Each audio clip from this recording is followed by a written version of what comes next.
News: ECOWAS court rules on Buhari's Twitter ban illegal, violate Nigerian fundamental right, and this is what they have decided concerning the President of the Federal Republic of Nigeria.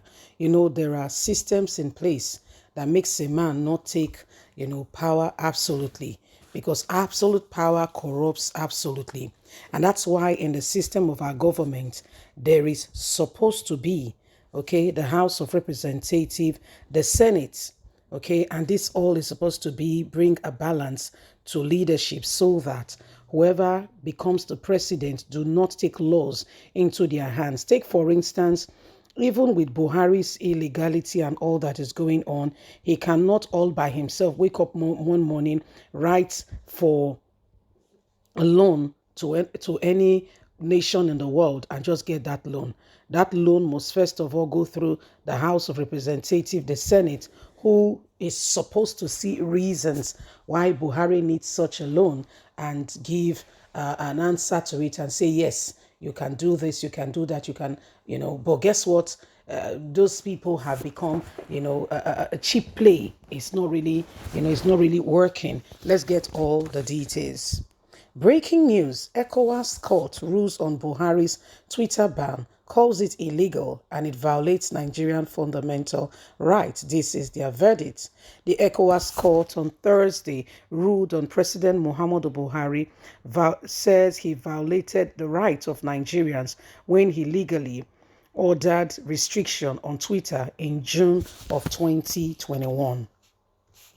The regional court said President Muhammadu Buhari's action was unlawful and in deflection of Article 9 of African Character and Article 19 of the International Convention on Civil and Political Rights.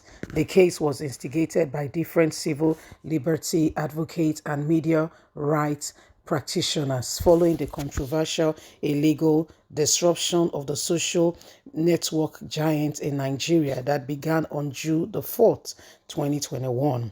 Mr. Buhari issued the order to block Twitter in Nigeria after the platform removed his tweets threatening genocide against the Igbo ethnicity of the Nigerian Southeast people.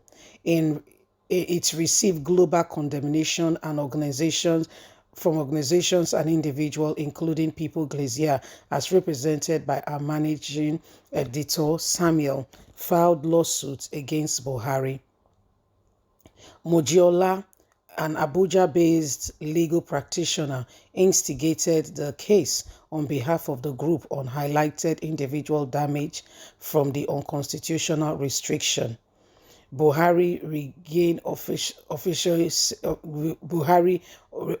officially said the administration ordered ban on Twitter because it has a force for negative tendency in Nigeria, but failed to cite legal grounds for its action.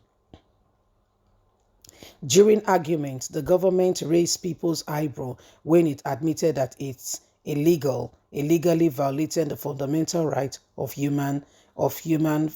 fundamental rights of humans and of all Nigerians. Although the rule may be more systematic than actionable because the court stated as an administrative panel with little influence on sovereign members, countries and government has relaxed the ban in mid-January while the case was on the way, but publicly claimed Twitter has scorned for its demands to open the office in Nigeria and follow its dictate on the policies on Nigeria speech and platform. Twitter has yet to set up any office in Nigeria 6 months after the federal government told Nigerians so. So this is the matter. ECOWAS, Buhari's lawyer also admitted, that indeed, what Buhari did was illegal, but it has not made any difference as they cannot lawfully still, engage Buhari in terms of passing a verdict on him that he should be responsible for, and really putting legal grounds for which Buhari has done and say what you have done is not acceptable, blah, blah, blah, blah, blah. So there's still really no basis for all. I mean, I understand that, ECOWAS court have seen Buhari as someone who does not, is not respecting law and order. However, since no practical and real steps can be taken in order to prevent this in future, then there is real case here. Okay, there is still questions to be answered, and why we cannot afford to be quiet. Okay, why we cannot afford to be quiet and still ask more questions. So there are real issues still ongoing here. Yeah, Buhari violated the fundamental right of all Nigerians. Accepted, yes, but what will be done to him so that such does not repeat itself again? Acknowledging that something was wrong, it's good, very good. In fact, I'm not downplaying it. However, what do we do to ensure that such a practice does not repeat itself for future occurrence?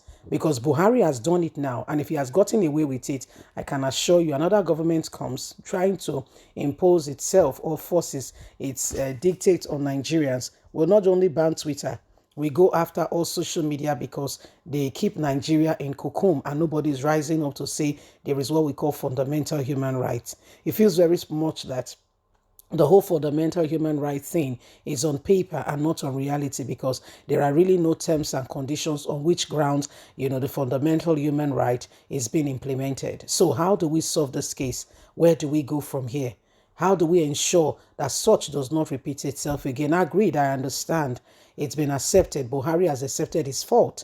He said, yes, indeed, Buhari he raised an eyebrow in the court, as you heard, when, it was admitted, when Buhari's lawyer admitted that, yes, Buhari did go against fundamental human rights. Agreed. But what are the measures being put in place so that consecutive government, as time goes on, people do not take laws into their hands and feel that they can get away with it? What are the measures being put? Oh, guys, you not feel me. You don't understand what I talk. Exactly. So what do we put in place? What do we do to ensure that, what Buhari did is wrong?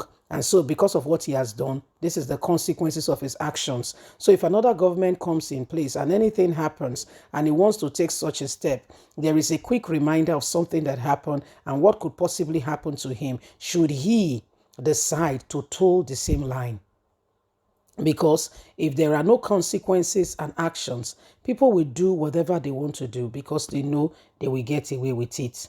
Sadly, ECOWAS court was supposed to be a place where we should have faith in. So much so now that they have agreed and they have seen that, yes, Buhari, what he did was wrong. But what measures and what, real steps are they putting in place to ensure that if any other person tries it, this is the consequences for the actions, and so everyone must give way to such things happening again, so that they don't take laws into their hands. What measures are we putting in place? Because talk is cheap. Admitting that he has done wrong is okay, but what else? What's the next point of call? How do we sort it out? Bye for